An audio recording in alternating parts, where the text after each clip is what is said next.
Mari kita sama-sama berdoa. Kami bersyukur Tuhan untuk kasih setia Tuhan yang tak berkesudahan di dalam kehidupan kami.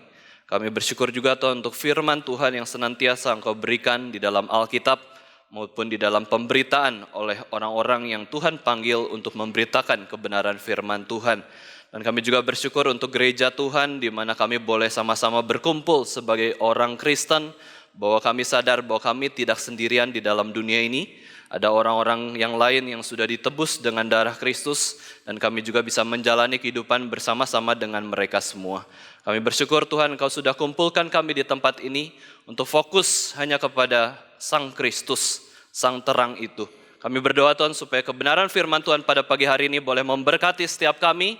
Kami pun boleh dikuatkan, diubahkan, hidup kami boleh diperbarui sebagai orang Kristen semakin serupa dengan Kristus, semakin meneladani sifat-sifat Kristus. Berkatilah kami yang akan mendengarkan kebenaran firman-Mu. Kiranya anugerah Tuhan boleh tercurah atas setiap kami semua. Di dalam nama Tuhan Yesus Kristus, Tuhan dan Juru Selamat kami yang hidup, kami sudah berdoa dan mengucap syukur. Amin. Mari kita buka Alkitab kita, Bapak Ibu Saudara sekalian, dari Injil Yohanes. Injil Yohanes pasal yang pertama, ayat yang kelima, dan juga ayat yang ke-9 kita akan membacanya. Sungguhnya yang menerangi setiap orang sedang datang ke dalam dunia. Bapak Ibu Saudara sekalian, gelap dan terang adalah ciptaan Tuhan. Dan secara ilmiah kita sudah tahu bahwa kondisi gelap itu di dalam bumi adalah kondisi di mana tidak terkena sinar matahari. Dan bumi ini sebenarnya memiliki kemiringan di galaksi ya, atau di alam semesta itu kemiringan 33 derajat dan begitu ya melayang seperti itu ya. Dan setiap hari berputar atau berotasi dalam 24 jam. Sehingga ada bagian bumi yang terkena sinar matahari sebagai pusat alam semesta, pusat galaksi. Dan juga ketika bagian tersebut terkena sinar matahari itu terang. Dan ketika ada bagian yang tidak terkena sinar matahari, itu menjadi gelap. Dan gelap dan terang adalah hal yang sehari-hari kita alami secara fisik, dan itu dibutuhkan oleh setiap manusia. Ada siang, ada malam. Kalau dunia ini kondisinya hanya ada terang dari matahari saja, Bapak Ibu Saudara sekalian, itu menjadi kondisi yang tidak kondusif untuk makhluk hidup bisa hidup. Dan juga kalau kondisi itu hanya ada gelap terus, tidak ada sinar matahari, itu juga tidak kondusif bagaimana makhluk hidup itu bisa hidup. Meskipun kita tahu di dalam belahan bumi, planet bumi ini ada bagian-bagian tertentu yang bisa tidak terkena sinar matahari sepanjang tahun. Atau juga ada bagian-bagian tertentu di mana terkena sinar matahari begitu lama. Dalam satu hari porsinya itu tidak sesuai ya. Hanya sebentar saja ada terang atau hanya sebentar saja ada gelap. Di situ memang ada bagian-bagian bumi seperti itu. Dan kita bisa tahu juga Bapak Ibu Saudara sekalian ada bagian-bagian bumi yang memang tidak terkena sinar matahari. Bagaimana di dalam bumi tersebut ya.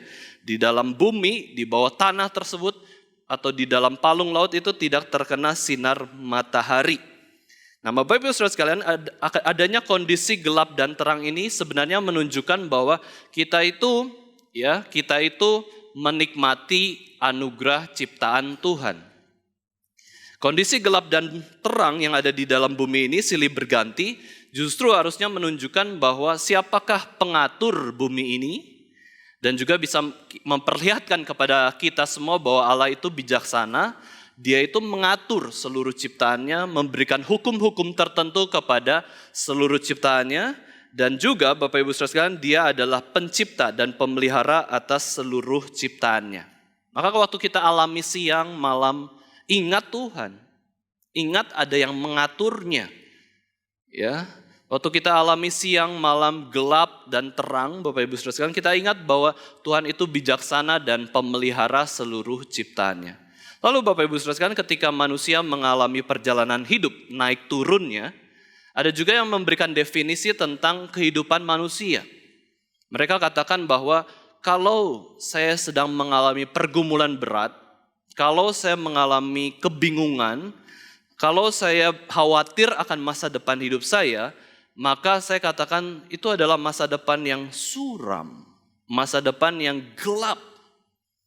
Maka ada istilah juga para teolog mengatakan itu adalah the dark night of the soul. Suatu malam yang kelam dari jiwa manusia. Maka manusia memberikan istilah, waktu di dalam pergumulan rasanya saya masuk ke dalam kegelapan. Saya bingung, saya suram, saya putus asa, saya tidak berpengharapan. Saya ini manusia yang useless. Buat apa saya hidup? Kondisinya adalah kehidupan yang gelap. Tetapi ada juga yang mendefinisikan bahwa waktu hidupnya penuh sukacita, segala harapannya terkabul, dia menikmati apa yang dia inginkan. Dia katakan bahwa ini adalah masa depan yang cerah. Saya punya pengharapan. Saya itu punya terang di dalam kehidupan saya. Jiwanya bersemangat seperti seseorang yang memasuki padang yang berumput hijau. Rasanya tenang, rasanya enak, rasanya menikmati hidup. Dan saya sama sekali tidak ingin mati. Saya ingin hidup 1000 tahun lagi. Saya ingin hidup selama-lamanya. Maka dikatakan bahwa hidupnya itu cerah ya, hidupnya itu terang. Nah, Bapak Ibu Saudara sekalian, kehidupan manusia itu ada kehidupan yang gelap. Ada masa-masa kita mengalami kekelaman, ada masa-masa kita mengalami lembah bayang-bayang kematian, tetapi juga kita bisa merasakan ada masa-masa kita itu seperti di atas gunung dan menikmati seluruh yang kita lihat dalam kehidupan kita. Itu adalah hal yang wajar. Itu adalah hal yang kita alami, semua manusia alami. Tetapi bukan berarti kita harus menerima seluruh efek dari dosa atau kita mengizinkan dosa itu ada. Karena rata-rata permasalahan yang terjadi dalam kehidupan manusia adalah karena dosa kita sendiri atau dosa orang lain. Bukan berarti kita mengizinkan dosa itu ya nggak apa-apa. Ini kan wajar kan manusia hidup dalam kegelapan, masa yang suram, masa yang di bawah. Terus kita membiarkan dosa itu terjadi begitu saja tanpa melawan dosa tersebut. Tidak ya. Ada yang menggambarkan bahwa kehidupan gelap dan terang ini seperti tuts piano yang berwarna putih dan hitam. Seperti itu ya. Ya dua-duanya dibutuhkan supaya menjadi sebuah nada-nada yang indah ketika dimainkan. Dan itulah realita kehidupannya. Tetapi kita sekali lagi kita menolak ya suatu kesuraman yang berdasarkan dari dosa. Kita tidak boleh mengizinkan dosa itu mencengkram kehidupan kita. Melainkan kita harus terus setia kepada Tuhan. Bapak Ibu Saudara sekalian, waktu kita merenungkan ya sebuah istilah atau definisi dari orang-orang seperti ini, kita bisa merenungkan apakah kondisi kita ini saat ini sedang dalam kondisi yang gelap, yang suram, yang seolah-olah kita tidak tahu kemana kita berjalan, ya, kemana kita harus mendapatkan jawaban atas seluruh permasalahan kita. Kalau kita alami kita sedang dalam kondisi yang gelap, ya, kita pertama-tama, ya, kita harus tahu kan jawaban atau mendapatkan sumber terang itu dari mana. Itu dari Yesus Kristus. Yesus Kristus sudah memberikan janji bahwa marilah datang kepadaku setiap yang letih lesu dan berbeban berat. Ini adalah kondisi yang gelap ya. Letih lesu dan berbeban berat itu bisa karena dosa, bisa karena ya tantangan di dalam dunia ini, penderitaan dari dunia ini yang sudah jatuh ke dalam dosa. Tetapi solusi dari dosa, solusi dari segala penderitaan di dalam dunia yang berdosa ini adalah di dalam Yesus Kristus. Tetapi ketika datang kepada Yesus Kristus, Tuhan juga janjikan kelegaan. Seringkali kita merasakan tidak mendapatkan kelegaan. Kenapa? Bukan masalah di dalam Yesus Kristus yang tidak memberikan kelegaan. Yesus memberikan kelegaan. Buktinya setiap minggu itu ada istirahat. Setiap seminggu sekali kita bisa dipanggil untuk beribadah kepada Tuhan. Itu bukti Yesus itu mengundang kita datang untuk mendapatkan istirahat. Hari Minggu, hari Sabat. Kita sendiri yang repot dengan kegiatan kita sendiri sehingga merupakan sabat. Sehingga mengabaikan hari istirahat yang sudah Tuhan berikan. Yang bermasalah ada di dalam diri kita. Kita sendiri yang kurang melakukan apa yang dikehendaki oleh Kristus. Pertama-tama waktu kita menghadapi kondisi yang gelap, Bapak Ibu Saudara sekalian, sebenarnya pertama-tama kita perlu belajar untuk menerima dulu.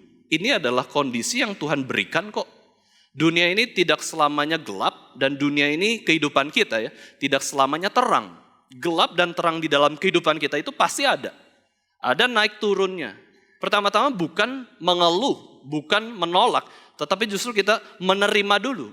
Ini realitanya. Tuhan izinkan dosa ada, ya.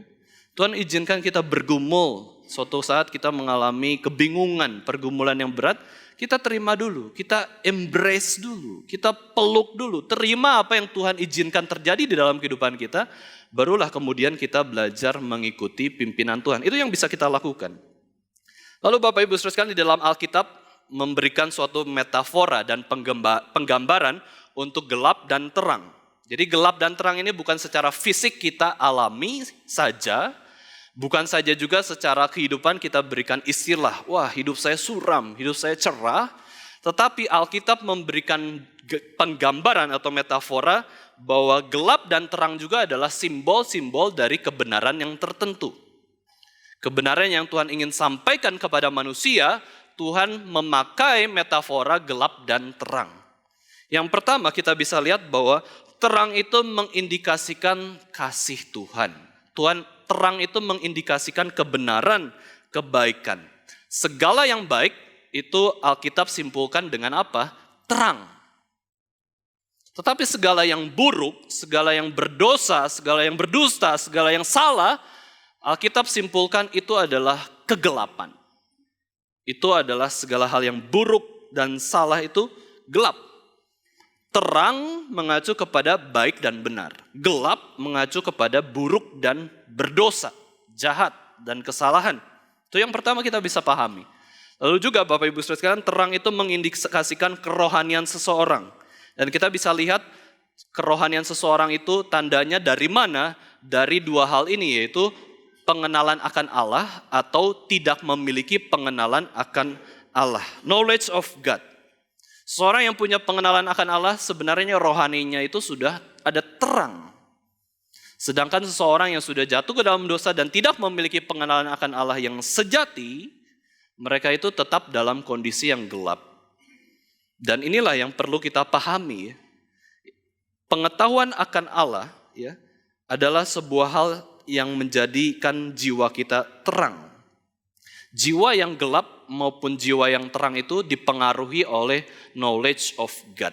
Dan John Calvin sudah jelaskan dengan gamblang bahwa knowledge of God itu sangat berkaitan dengan knowledge of man. Dua-duanya saling mempengaruhi, ibarat seperti dua sisi mata koin. Ya, satu sisi knowledge of God, satu sisi lagi adalah knowledge of man. Ketika seseorang mendapatkan anugerah khusus, mengetahui Allah sejati, mengetahui Allah secara khusus, dia akan bisa lebih melihat dengan jelas, dengan terang, siapakah dirinya dan manusia. Pengenalan akan Allah seperti sebuah sinar, supaya kita bisa mengenal manusia dengan lebih jelas. Tetapi juga, Bapak Ibu saudara sekalian, ketika seseorang bergumul tentang jiwa manusia, seseorang bergumul tentang diri manusia, ingin mengenal diri manusia itu, siapa aku? Kenapa aku ada di dunia ini? Tujuan aku di dunia ini apa? Itu juga John Calvin katakan itu menjadi suatu cahaya yang memberi jalan atau kejelasan bagaimana kita bisa mendapatkan pengenalan akan Allah. Seseorang yang akan merenungkan pengenalan akan Allah, pribadi Allah, dan juga pribadi manusia, ini akan saling menerangi satu dengan yang lainnya. Kita bisa katakan bahwa dua pengetahuan tentang Allah dan manusia ini adalah dua terang yang dibutuhkan oleh setiap manusia agar jiwanya tidak gelap, melainkan memiliki terang. Jadi Bapak Ibu saudara sekalian, Alkitab itu memberikan memakai terang dan gelap sebagai metafora tentang kebenaran-kebenaran rohani yang ingin Allah nyatakan kepada kita semua. Bahkan firman Tuhan sendiri mengatakan bahwa Allah adalah terang. Dialah sang terang itu. Perenungannya di dalam kehidupan kita adalah, apakah kita sudah memiliki terang Kristus, terang Allah sendiri, bukan terang yang lainnya. Di dalam Yohanes 1 ayat 9 di situ dikatakan terang yang sesungguhnya, the true light. Berarti ada the false light. Kita pikir kita sedang berjalan dalam terang. Kita pikir kita sedang berjalan di jalan yang lurus. Tetapi sebenarnya ujungnya adalah gelap, maut, kematian. Apakah kita sudah punya terang atau masih gelap ya jiwa kita itu? Ya, kehidupan kita itu bagaimana kondisi kita? Apakah sang terang yang sejati yaitu Yesus Kristus Sudah ada dalam hati kita dan itu memberikan terang dalam hidup kita sehingga kita pun bisa memancarkan terang kasih Kristus itu? Apakah sungguh-sungguh Yesus itu ada dalam hati kita? Atau kita saja yang merasa kita sudah punya Yesus? Padahal Yesus mengatakan belum, aku belum masuk dalam hidupmu. Apakah hidup kita sudah memancarkan terang kasih Kristus, Bapak Ibu Saudara sekalian? Saya ambil contoh ya, suatu perbuatan yang gelap, ya, perbuatan yang gelap yang diperbuat oleh orang-orang yang dikuasai oleh kegelapan dosa dan kejahatan, dan mereka pun sudah ditipu oleh iblis. Yaitu pada tanggal 12 Desember yang lalu, beberapa hari yang lalu, Bapak Ibu Saudara sekalian, terjadi sebuah peristiwa yang unik dan menggemparkan di Blitar. Ya. Nah, Blitar ini adalah salah satu kota di Jawa Timur, kota kelahirannya Presiden pertama Soekarno dan juga Presiden Susilo Bambang Yudhoyono. Ya. Ini salah satu kota kecil tapi menghasilkan orang-orang yang berpengaruh juga. Nah, kejadian yang menggemparkan itu apa, Bapak Ibu Saudara sekalian?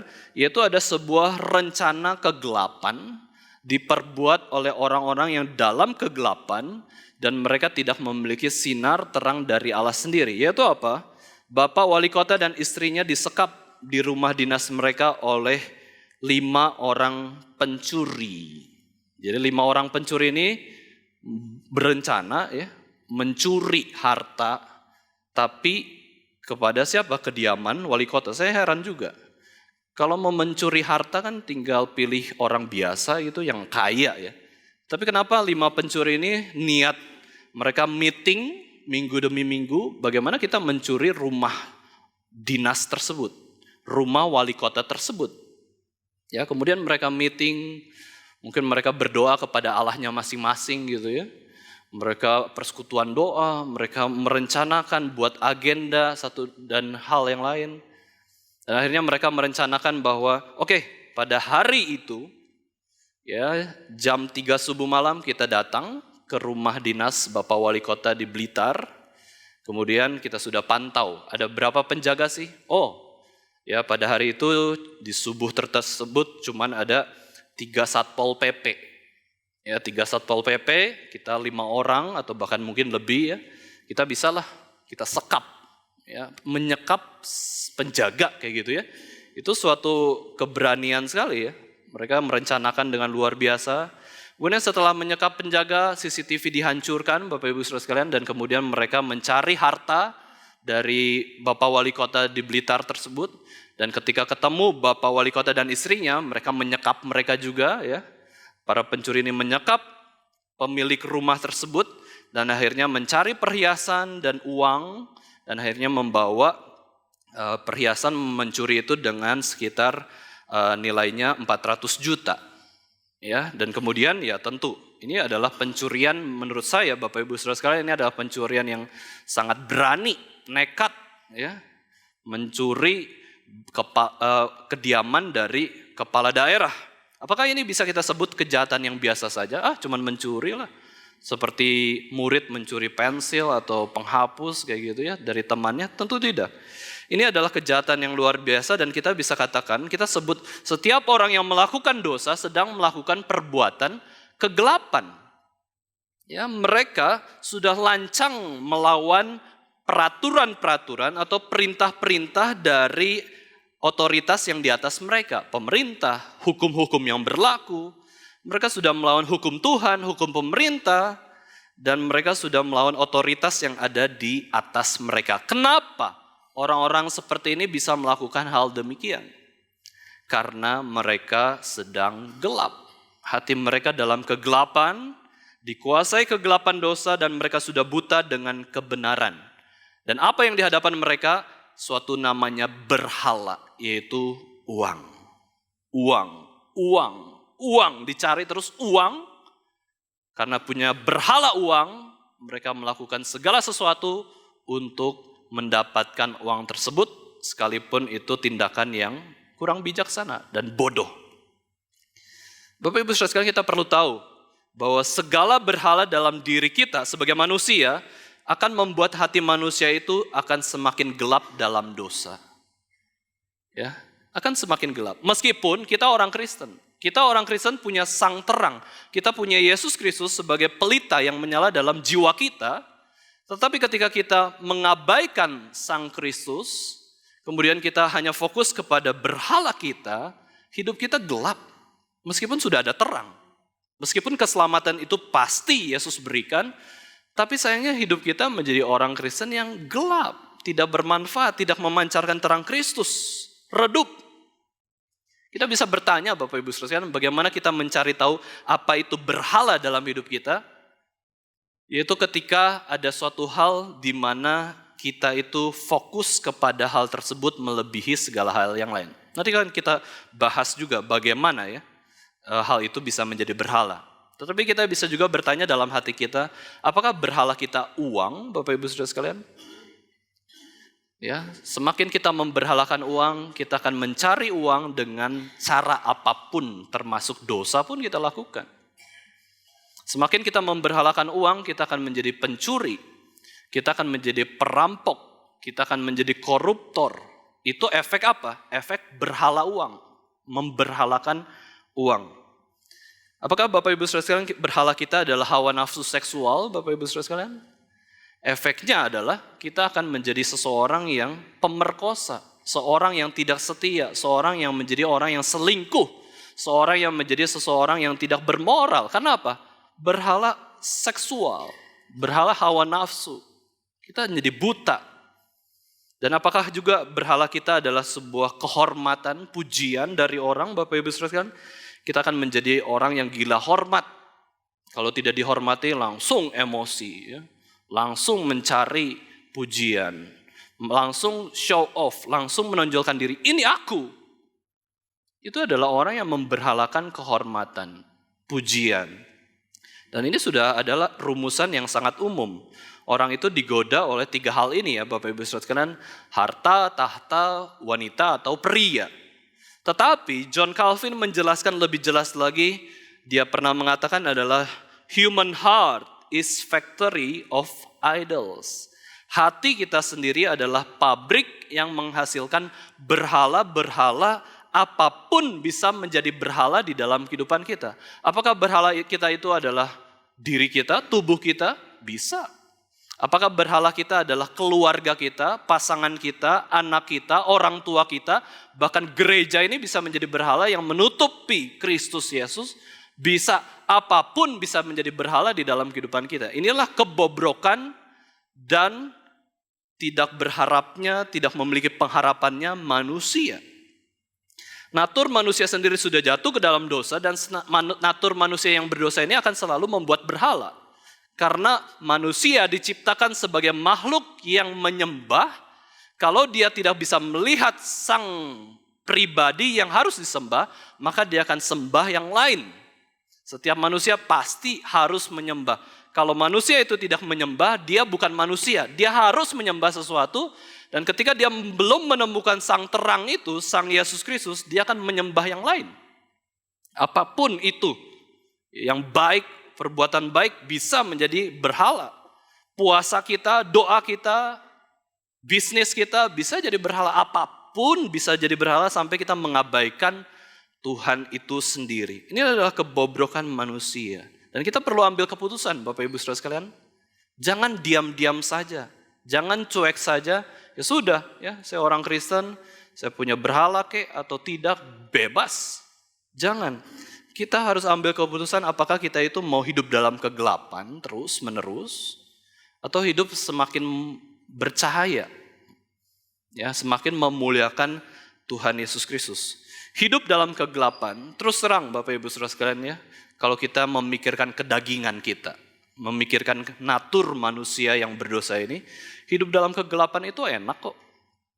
Ya, hidup dalam kegelapan itu membuat kita nyaman, menikmati hal yang memang kita inginkan. Kita nggak harus menyangkal diri, memikul salib. Kita nggak harus memikirkan pribadi Yesus. Yang dipikirin oleh orang yang hidup dalam kegelapan adalah aku, namaku sendiri. Ya, keinginanku sendiri, dosaku sendiri, terserah aku. Ini adalah perbuatan yang buta ya, yang sudah dalam kegelapan. Zaman sekarang Bapak Ibu Saudara sekalian ya, apapun bisa lebih banyak lagi menjadi berhala. Gadget kita bisa menjadi berhala, sosial media bisa menjadi berhala kita, dan itulah yang membuat kita harus berhati-hati ya, dan menolak semua berhala yang lain. Karena apa? Berhala itu adalah kita bukan berhadapan dengan berhalanya ya, tetapi kita mengabaikan pribadi Tuhan, menurunkan pribadi Tuhan dari posisi atas ke bawah, dan menaikkan posisi berhala tersebut ke atas. Kita sedang berhadapan dengan Tuhan sendiri. Kita sedang merendahkan Tuhan sendiri. Kita sedang kompromi terhadap firman Tuhan. Berarti kita sedang ada berhala yang kita sembah. Maka bila hati kita terus terpikat atau kecanduan ya kepada bermacam-macam berhala, hati-hati ya. Pendeta Stephen Tong pernah memberikan nasihat Bapak Ibu Saudara sekalian ya. Ya, dia katakan bahwa TV itu bisa jadi berhala dan TV itu merebut 3 hal di dalam kehidupan kita. Dan ini menjadi ciri kita tahu bahwa kita sudah memberhalakan sesuatu. Yaitu apa? Ada 3 hal yang direbut dari diri kita sebagai manusia. Yaitu apa? Mata kita, telinga kita, dan pikiran kita. Nah Bapak Ibu Saudara sekalian mau cari tahu berhala kita, apa yang sering kita lihat, apa yang sering kita dengar, apa yang sering kita pikirkan. Dan itu bukan Tuhan Yesus, dan itu bukan Tuhan, itu adalah berhala. Segala hal yang sering kita lihat, yang mengikat kita, segala hal yang sering kita dengar, yang terus kita ingin dengar, dan segala hal yang kita sering pikirkan, yang terus kita ingin pikirkan terus, itu adalah berhala dan musuh dari Tuhan sendiri. Kita harus belajar berkata tidak. Kalau saya tidak pikirkan itu, saya tidak mati kan? Ya. Kadang-kadang kita perlu juga tidak mendoakan kehidupan kita sehari-hari. Gak usah doakan kehidupan kita sehari-hari. Udah sering gitu ya, udah terus kita pikirkan. Jangan-jangan kehidupan kita sehari-hari adalah berhala kita. Kita pikirkan makanan, minuman, tidur, uang, kecukupan, kesehatan. Orang-orang yang tidak kenal Tuhan, orang-orang yang tidak punya terang Kristus saja mendoakan kok. Lalu kita harus doakan apa? Sebagai orang Kristen yang katanya punya sang terang itu, yang punya terang yang sesungguhnya. Maka kadang-kadang kita perlu stop berdoa untuk kehidupan sehari-hari kita. Berhenti, itu berhala kita. Kita harus berdoa untuk kemuliaan Tuhan. Saya mau taat firman Tuhan, doakan. Saya mau punya persekutuan keluarga yang baik, doakan. Gak usah, kesehatan gak usah lah. Orang tidak berdoa pun sehat. Orang ateis pun sehat. Orang tidak mengenal Kristus pun sehat. Sekali-sekali orang Kristen perlu berdoa berhenti untuk kehidupan sehari-hari kita. Supaya apa? Supaya kita tahu itu bukan berhala kita. Dan kita hanya menyembah Sang Kristus semata. Bukan berarti saya katakan, gak usah doa terus ya. Tentu kita jujur aja gak apa-apa. Ya, jujur saja. Tapi hati-hati kalau kita sudah memberhalakan hal-hal tersebut. Sekarang Bapak Ibu Saudara kita bisa lihat ya, itu contoh perbuatan yang gelap, sebuah meeting untuk pencurian. Tetapi ada juga contoh perbuatan yang terang, yang diperbuat oleh orang-orang yang dikuasai oleh Sang Terang, yaitu Yesus Kristus sendiri. Di bulan Desember, di bulan November, Bapak Ibu Saudara sekalian, kita sudah melihat pekerjaan Tuhan boleh dinyatakan. Ya, di dalam Kapin misalkan, Kapin Wonosari, Wonogiri, Sragen ya. Itu kita meeting untuk apa sih? Kalau para pencuri itu meeting untuk dapat 400-an juta ya.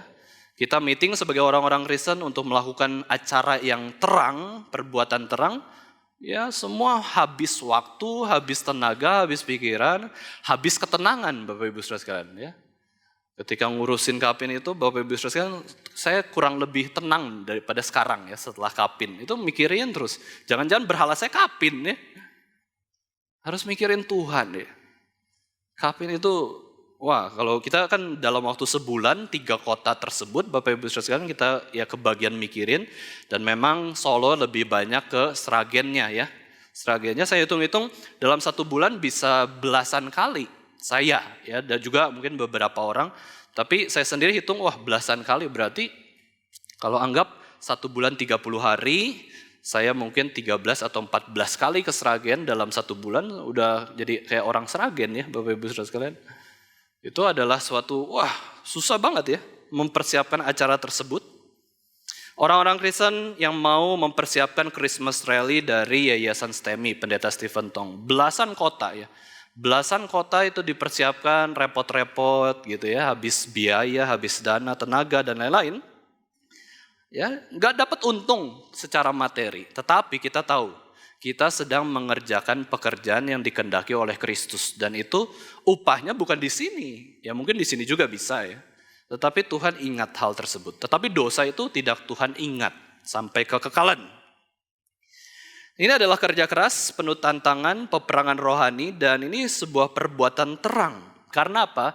Mengabarkan Injil Kristus, mengabarkan firman Tuhan. Kabar baik itu adalah, firman itu adalah pelita bagi kakiku dan terang bagi jalanku. Itu sebuah hal terang. Kita memberitakan kabar baik, memberitakan sang terang yaitu Yesus Kristus sendiri supaya orang bisa bertobat, ya supaya yang jauh dari Tuhan bisa mendekat kepada Tuhan. Dalam Yohanes 1 ayat 9 ini dikatakan bahwa terang yang sesungguhnya yang menerangi setiap orang sedang datang ke dalam dunia. Ya, di sini dikatakan kata pakainya sedang ya. Karena dalam prosesnya ya itu mau menceritakan bahwa kedatangan Yesus belum lahir di Bethlehem, tetapi sedang proses kedatangan. Semua orang dalam perjanjian lama, Bapak Ibu Saudara sekalian, ketika Adam dan Hawa jatuh ke dalam dosa, mereka itu sedang menanti kedatangan sang terang tersebut. Adam dan Hawa ketika jatuh ke dalam dosa, apa sih yang paling dibutuhkan orang yang sudah jatuh ke dalam dosa? Karena jiwanya sudah gelap, gambar dan rupa Allah sudah rusak di dalam diri manusia, yang dia butuhkan itu terang. Dan Allah sendiri menjanjikan sang terang itu akan datang di dalam diri Yesus Kristus. Jadi kepada orang yang berdosa, Tuhan janjikan Yesus Kristus. Mereka butuh terang kok, butuh Allah, butuh Yesus Kristus. Dan itulah kenapa 2000 tahun yang lalu terang itu datang ke dalam dunia. Di satu malam yang sunyi, malam yang begitu dingin, Bapak Ibu Saudara sekalian, di satu kota kecil, kota Bethlehem, di situ ada terang dari surga datang ke dalam dunia. Ya, Yesus mengambil atau memakai rahim dari Maria. Dan kemudian Bapak Ibu Saudara sekalian, ada seorang teolog mengatakan ini adalah the invasion of true light. Ini adalah serbuan dari terang yang sesungguhnya. Dunia itu gelap akan dosa. Janji Tuhan dalam perjanjian lama bahwa akan datang Mesias itu hanya sebatas bayang-bayang terang. Tetapi ketika 2000 tahun yang lalu Yesus Kristus lahir ke dalam dunia, itu adalah serbuan terang di dalam dunia, terang surgawi, dan Yesus lahir sebagai manusia. Kenapa Yesus lahir itu malam hari? Bukankah boleh lahir pagi hari? Gak dosa kan lahir pagi hari, sore hari? Tanggal yang kurang bagus juga lahir, nggak dosa kan? Kenapa harus tanggal cantik misalkan ya? Yesus pilih malam hari untuk lahir ke dalam dunia ini. Waktu kondisinya gelap di Bethlehem, di belahan dunia lain ya terang ya. Tetapi Bapak Ibu Saudara, kenapa? Ini menunjukkan bahwa kedatangan Yesus adalah untuk menerangi dunia yang begitu gelap karena dosa. Malam itu mengingatkan kita itu sudah dalam kegelapan, jiwa kita itu berdosa kok. Tetapi terang itu memberikan pengharapan bahwa kita ada pengharapan dalam Kristus. Ya, kita bisa melakukan berbagai aktivitas di dalam terang. Itulah kenapa waktu pagi hari kita bekerja, Bapak Ibu Saudara, itu menunjukkan kita hidup. Karena terang itu membawa kehidupan. Tetapi waktu malam hari, biasanya malam hari kita ngapain? Kita nggak berdiri. Kita nggak bekerja. Biasanya malam hari orang itu terbaring seperti orang yang mati. Kenapa? Karena kegelapan dosa itu membuat harusnya orang itu mati dalam dosa. Kalau kita bisa gambarkan ya, terang dan gelap itu kita renungkan, kita akan mendapatkan kekuatan dari Tuhan bahwa kita tuh diminta Tuhan untuk terus mengikuti the true light, yaitu Yesus Kristus. Kedatangan Yesus Kristus dipersiapkan oleh Yohanes Pembaptis Dan Yesus datang ke dalam dunia ini untuk menerangi hati setiap orang yang sudah berdosa, sudah melawan perintah Tuhan, dan juga memiliki banyak berhala dalam hatinya. Itu kedatangan Yesus Kristus. Yesus datang supaya orang yang menerima dan percaya kepada Yesus Kristus itu diberi kuasa menjadi anak-anak Allah. Menjadi anak-anak Allah berarti menjadi anak-anak terang. Inilah pertanyaannya bagi kita, Bapak Ibu Saudara sekalian, maukah kita menerima sang terang sejati itu? Ya, maukah kita sungguh-sungguh sadar saya tuh penuh dengan kegelapan. Oke, saya percaya Yesus. Ditanya orang, apakah kamu percaya Yesus Kristus? Saya percaya. Tetapi begitu banyak berhala di sekitar Yesus Kristus dalam hati saya yang meredupkan sinar kemuliaan Kristus. Kita harus bertobat, ya, bertobat dan menghindari segala berhala tersebut. Orang yang menerima terang sejati di dalamnya tidak ada kegelapan. Dia tahu kebenaran Tuhan dan dia juga menerima Kristus Yesus dan memperoleh keselamatan yang pasti dari Yesus Kristus. Yohanes mengatakan terang yang sesungguhnya. Ini berarti kalau ada terang yang sesungguhnya, kita bisa tahu bahwa ada gelap. Tetapi kalau dikatakan ada terang yang sesungguhnya, berarti kita juga tahu bahwa ada terang yang tidak sesungguhnya. Ada terang yang palsu. Kita bisa lihat di dunia ini ada Tuhan Yesus Kristus, dia sang terang. Tetapi di dunia ini juga ada sang iblis, sang kegelapan itu sendiri. Dan juga yang merupakan terang yang bukan sesungguhnya itu siapa? Terang yang palsu adalah orang-orang yang mengaku dirinya adalah orang-orang Kristen, orang-orang baik, anak-anak terang, tetapi sebenarnya bukan. Orang yang mengaku dirinya Kristen, pendeta, tetapi ya tidak demikian. Tahu dari mana? Nah, kita lihat 2 Korintus 11 ayat 13 sampai 14. Mari kita buka Alkitab kita, Bapak Ibu Saudara sekalian. 2 Korintus 11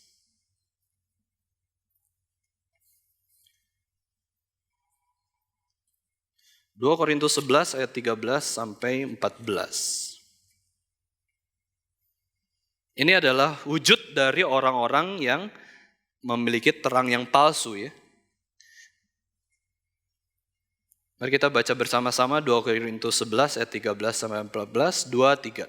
Sebab orang-orang itu adalah rasul-rasul palsu, pekerja-pekerja curang yang menyamar sebagai rasul-rasul Kristus.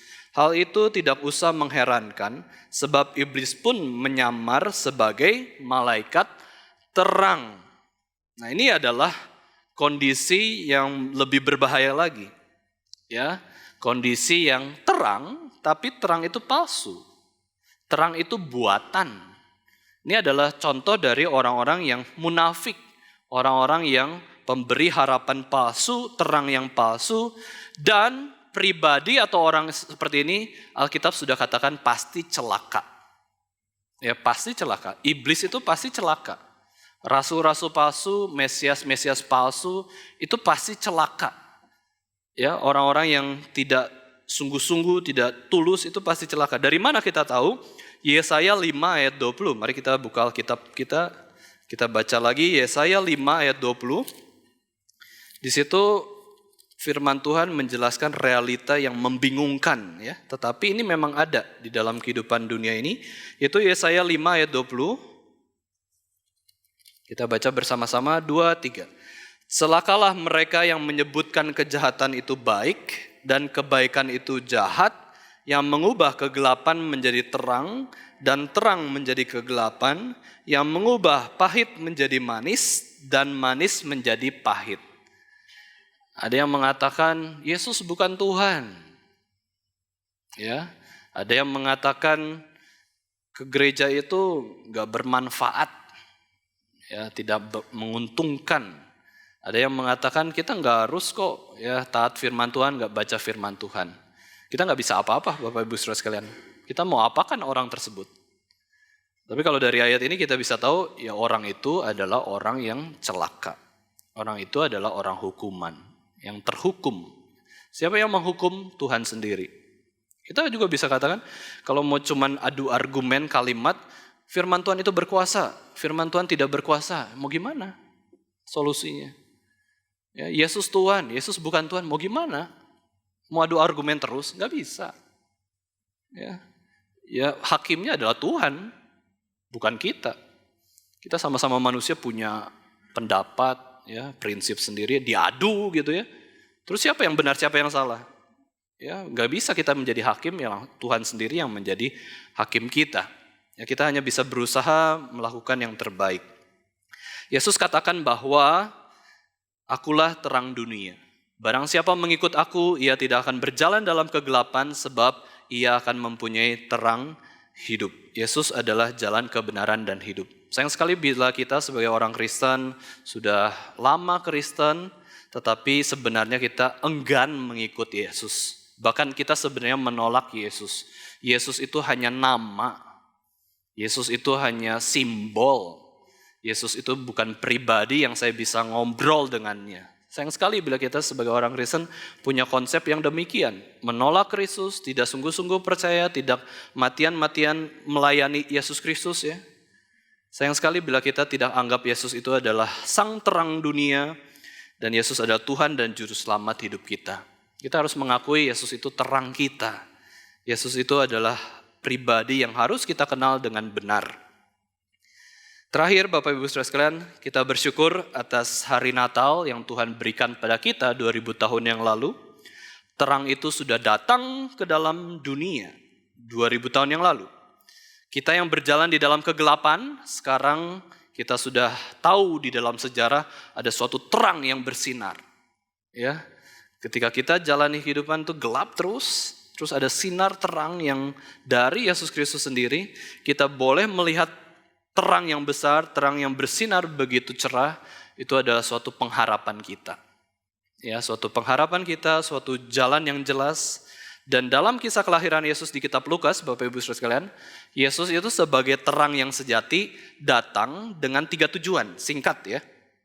Ya, di dalam Injil Lukas, kedatangan Yesus Kristus itu dijelaskan yang pertama, yaitu memberikan kepada umatnya pengertian akan keselamatan yang berdasarkan pengampunan dari dosa-dosa mereka.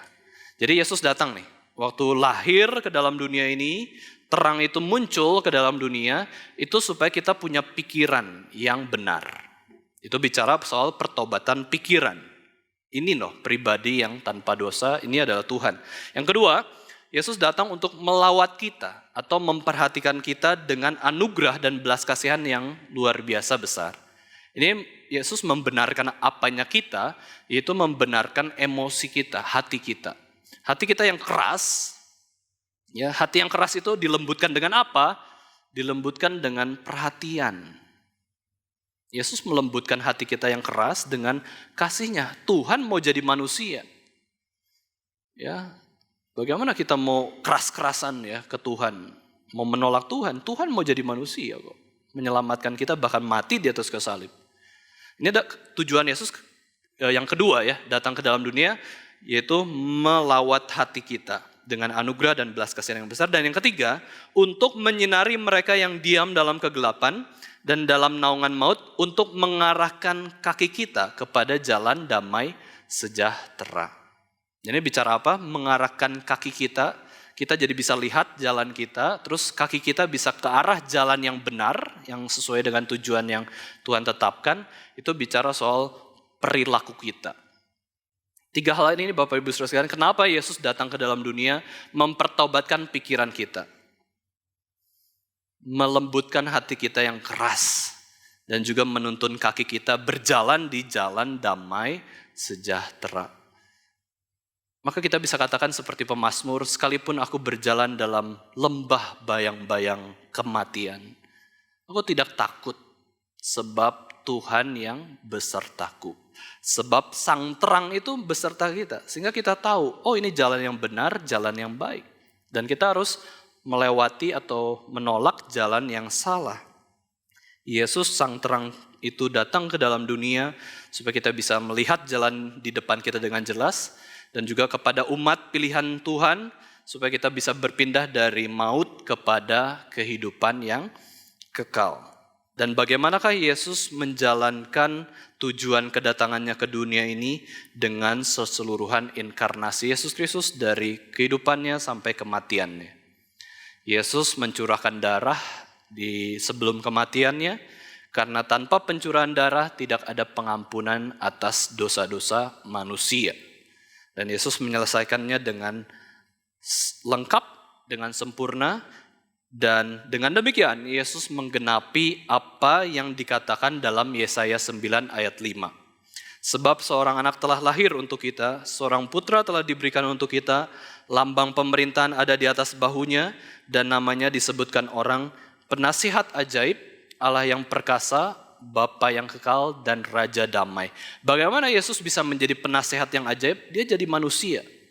Bagaimana Yesus bisa menjadi Allah yang perkasa dengan datang ke dalam dunia menjadi manusia, mengalahkan kuasa maut? Bagaimana Yesus bisa menjadi Bapa yang kekal dengan datang ke dalam dunia untuk bisa menyatakan kasih seorang Bapa yang tak berkesudahan? Bagaimana Yesus menyatakan bahwa dirinya adalah Raja damai dengan datang ke dalam dunia ini sebagai manusia untuk menjadi pembawa damai? Sekali lagi Bapak Ibu Saudara sekalian, maukah kita sungguh-sungguh percaya kepada Yesus Kristus, Sang Terang itu? Maukah kita mengenal Dia secara pribadi? Ya, bukan secara komunal saja, tapi secara pribadi ketemu Tuhan. Saya beberapa waktu ini mendengar YouTube-nya Billy Graham, ya Bapak Ibu Saudara sekalian, seorang pengkhotbah yang luar biasa. Dia pernah mengatakan begini, kalau orang Kristen biasanya perpuluhan itu kan uang, ya. Ya, seluruh uang kita milik Tuhan, tetapi ada bagian 1/10 yang kita berikan kepada Tuhan supaya apa? Supaya saya itu tahu bahwa saya tidak memberhalakan uang. Tetapi Bapak Ibu Saudara sekalian, Billy Graham juga sempat bilang dia pernah mendengar seseorang berkata, kenapa harus uang saja yang perpuluhan? Bukankah seluruh hidup kita ini adalah milik Tuhan? Ya, sumber tenaga yang lain itu kita bisa perpuluhkan juga. Yaitu apa? Misalkan dia sebutkan adalah kenapa kita tidak memperpuluhkan waktu kita untuk Tuhan? Kalau uang semuanya milik Tuhan, kita bisa perpuluhin untuk Tuhan. Nah, waktu kita 1 hari 24 jam itu memang punya Tuhan kok. Tapi Dia percayakan kepada kita. Kenapa kita tidak bisa perpuluhan waktu kita 2,4 jam itu khusus untuk Tuhan Yesus? Kita datang berdoa, baca firman, menyembah selama 2,4 jam tersebut. Nah, bagi saya Bapak Ibu Saudara, ini adalah suatu perbuatan pilihan. Pilihan perbuatan yang baik yang mungkin kita bisa lakukan. Saya sendiri belum melakukannya, baru juga dengar khotbah itu beberapa hari yang lalu. Tetapi ini adalah suatu hal yang sangat bagus bagaimana kita tuh sebenarnya punya berhala yang lain atau tidak. Ya. Apakah mungkin berhala kita itu waktu kita? Bisa juga loh. Yang penting me time. Itu berhala kita. We time lah ya, ada juga sekarang we time ya. Yang penting kita bersama, itu harus bersama. Kalau enggak dosa. Wah. Ini kan sudah memberhalakan waktu ya. Mari kita sama-sama pandang Sang Terang itu. Ya, ada satu lagu yang bagus juga ya sudah pernah khotbahkan juga. Pandanglah kepada Yesus, oh pandang wajahnya mulia. Dunia menjadi suram oleh terang kemuliaan Yesus Kristus. Nah, Bapak Ibu Saudara sekalian, lagu soundtrack dari film animasi musikal dari Songs of the Silk Road itu memiliki lirik dan nada yang sangat bagus ya. Yang membuat kita mengagungkan Sang Terang itu dan mendorong kita untuk terus memegang tangan Tuhan Yesus dalam kehidupan kita sehari-hari. Nah, liriknya berbunyi demikian, Bapak Ibu Saudara sekalian, kita bisa lihat di PowerPoint. Mari kita coba sama-sama membacanya ya. Ada. Nah, liriknya cukup bagus, ya ini dibuat oleh para remaja ya. Liriknya berbunyi demikian, peganglah Sang Terang itu ya. Nah ini ya, ayo kita baca sama-sama ya. 2, 3. Peganglah Sang Terang seumur hidupmu. Terang itu kan membimbing, menuntun setiap langkah hidupmu. Ialah Sang Jalan, kebenaran dan hidup. Percayalah kepadanya dan Ia akan menyelamatkan. Cahayanya terpancar ke segala arah, menyebarkan satu pesan, kasih. Terimalah terang itu dan hiduplah dalamnya. Berjalanlah dalam Sang Terang seumur hidupmu. Peganglah Sang Terang seumur hidupmu. Mari kita sama-sama berdoa. Bapa kami yang ada di surga, Saat ini Tuhan, kami bersyukur boleh mendengarkan kembali kebenaran firman Tuhan. Kami sadar Tuhan, kami adalah orang-orang yang berdosa dan kami sangat bersyukur, sangat